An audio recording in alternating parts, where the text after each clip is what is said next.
Hi, എല്ലാവർക്കും സ്വാഗതം. ഇന്ന് ഞാൻ വന്നിട്ടുള്ളത് ചെമ്മീൻ ചെറിയ ഉള്ളി റോസ്റ്റിൻ്റെ റെസിപ്പിയുമായിട്ടാണ്. സാധാരണ സവാളയൊക്കെ ചേർത്തിട്ട് വെക്കാറുണ്ട്, പക്ഷേ ഇന്ന് ചേർക്കുന്നത് ചെറിയ ഉള്ളി ചേർത്തിട്ടാണ് വെക്കുന്നത്. അപ്പോൾ അതിന് വേണ്ടിയിട്ട് ഞാൻ കുറച്ച് ചെമ്മീൻ കഴുകി വൃത്തിയാക്കി വെച്ചിട്ടുണ്ട്. അപ്പോൾ ആദ്യമായിട്ട് നമുക്ക് മസാലയൊക്കെ ഒന്ന് പുരട്ടി നമുക്ക് അരമണിക്കൂർ ഒന്ന് വയ്ക്കും. അതിന് വേണ്ടിയിട്ട് മുളക് പൊടി, ഉപ്പ്, പിന്നെ വിനാഗിരി 1 സ്പൂണ്, പിന്നെ മഞ്ഞൾപ്പൊടി, ഇത്രയും കൂടെ നന്നായിട്ടൊന്ന് യോജിപ്പിച്ച് ഒരു അരമണിക്കൂർ നേരം നമ്മൾ വയ്ക്കാൻ പോവുകയാണ്. അപ്പോൾ അരമണിക്കൂർ കഴിഞ്ഞിട്ടുണ്ട്. അതിനുശേഷം ഒരു പാൻ അടുപ്പത്ത് വെച്ച് ഇതിനെ ഒന്ന് ഫ്രൈ ചെയ്ത് എടുക്കണം. അപ്പോൾ അതിലേക്ക് വേണ്ടിയിട്ട് ഞാനിവിടെ ഓയിൽ ഒഴിച്ചു. അപ്പോൾ ഞാനിവിടെ പാം ഓയിലാണ് എടുത്തിട്ടുള്ളത്. അപ്പോൾ അതിൽ ഈ നമ്മൾ മസാലയൊക്കെ പുരട്ടി വെച്ചിരിക്കുന്ന ഈ ചെമ്മീനിട്ട് ഒന്ന് ഫ്രൈ ചെയ്ത് എടുക്കുകയാണ്.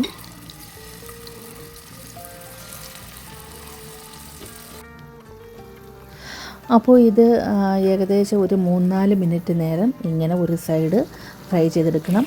എന്നിട്ട് നമുക്കതിനെ മറിച്ചിട്ട് ഒന്നുകൂടെ ഒന്ന് ഫ്രൈ ചെയ്യാം. ചെമ്മീൻ വേവാൻ അധികം സമയമൊന്നും ആവശ്യമില്ല. ഒരു 6-7 മിനിറ്റ് കൊണ്ട് തന്നെ ചെമ്മീൻ വെന്ത് കിട്ടും. അപ്പോൾ ഇത് നന്നായിട്ട് വെന്തിട്ടുണ്ട്. അപ്പോൾ ഇതിനെ നമുക്ക് വറുത്ത് കോരാം. ഇനി നമുക്ക് അതേ എണ്ണയിൽ തന്നെ വെളുത്തുള്ളി ചെറുതായിട്ട് അരിഞ്ഞതും ഇഞ്ചി ചെറുതായിട്ട് അരിഞ്ഞതും ചേർത്ത് നന്നായിട്ട് ഒന്ന് ഇളക്കി കൊടുക്കണം. തീ ഒന്ന് കുറച്ച് വെച്ചിട്ടാണ് ഞാനിത് വഴറ്റിയെടുക്കുന്നത്. ഇനി അതിന് ശേഷം ഞാൻ ചേർത്ത് കൊടുക്കുന്നത് ഒരു 10-20 ചെറിയ ഉള്ളി, അത് വട്ടത്തിൽ ചെറുതായിട്ട് അരിഞ്ഞ് അതാണ് ഞാൻ ചേർത്തിട്ട് കുറച്ച് ഉപ്പ് കൂടെ ചേർത്ത് നന്നായിട്ടൊന്ന് വഴറ്റുകയാണ്. ഉള്ളി ഒന്ന് നന്നായിട്ടൊന്ന് വേവാൻ വേണ്ടിയിട്ട് അല്പം മൂടി വെച്ചിട്ട് പിന്നെ ഇടയ്ക്കിടയ്ക്ക് ഇങ്ങനെ ഇളക്കി അങ്ങനെ കൊടുക്കുമ്പോഴത്തന്നെ ഉള്ളി വെന്ത് കിട്ടും. പിന്നെ അതിന് ശേഷം ഈ തൊണ്ടൻ മുളകെന്ന് പറയും നമ്മളിവിടെ, ആ തൊണ്ടൻ മുളക് ഒരു 2 എണ്ണം ഞാൻ ചെറുതായിട്ട് അരിഞ്ഞ് വട്ടത്തിലരിഞ്ഞ് തന്നെ ഇതിലോട്ട് ചേർത്തിട്ടുണ്ട്. അതിന് ശേഷം 1 സ്പൂൺ മുളക് കൂടെ ചേർത്ത് നന്നായിട്ടൊന്ന് ഇളക്കി അതിൻ്റെ ഒരു പച്ച മണം പോകുന്നത് വരെ നന്നായിട്ടൊന്ന് ഇളക്കുന്നുണ്ട്. ഇനി ചേർത്ത് കൊടുക്കുന്നത് ഒരു വലിയ ഒരു തക്കാളിയാണ്, ചെറുതായിട്ട് അരിഞ്ഞത്. അപ്പോൾ അതുകൂടെ ചേർത്ത് കൊടുത്ത് നന്നായിട്ടൊന്ന് ഇളക്കി. അപ്പോൾ അതിൻ്റെ 1 മിനിറ്റ് നേരം ഒന്ന് ഇളക്കിയാൽ മതി. എന്നിട്ട് അതിൽ ആ തക്കാളി ഒന്ന് വെന്ത് കിട്ടാൻ വേണ്ടിയിട്ട് 1/2 ഗ്ലാസ് ചൂടുവെള്ളം കൂടെ ഒഴിച്ചു കൊടുക്കണം.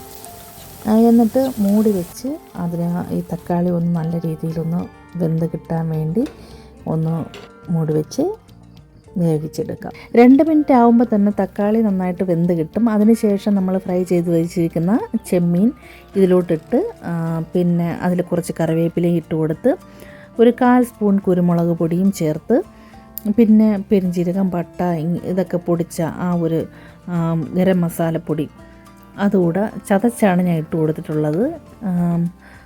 എന്നിട്ട് നന്നായിട്ടൊന്ന് ഇളക്കി യോജിപ്പിച്ചതിന് ശേഷം വീണ്ടും അല്പനേരം ഒന്ന് മൂടി വെച്ച് വേവിച്ചെടുക്കാം.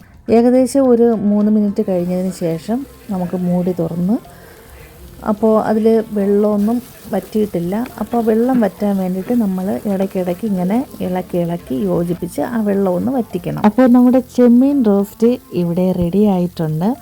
അപ്പോൾ ഇത് ചോറിൻ്റെ കൂട്ടത്തും ചപ്പാത്തിയുടെ കൂട്ടത്തും എന്തിൻ്റെ കൂടെ വേണമെങ്കിലും കഴിക്കാം.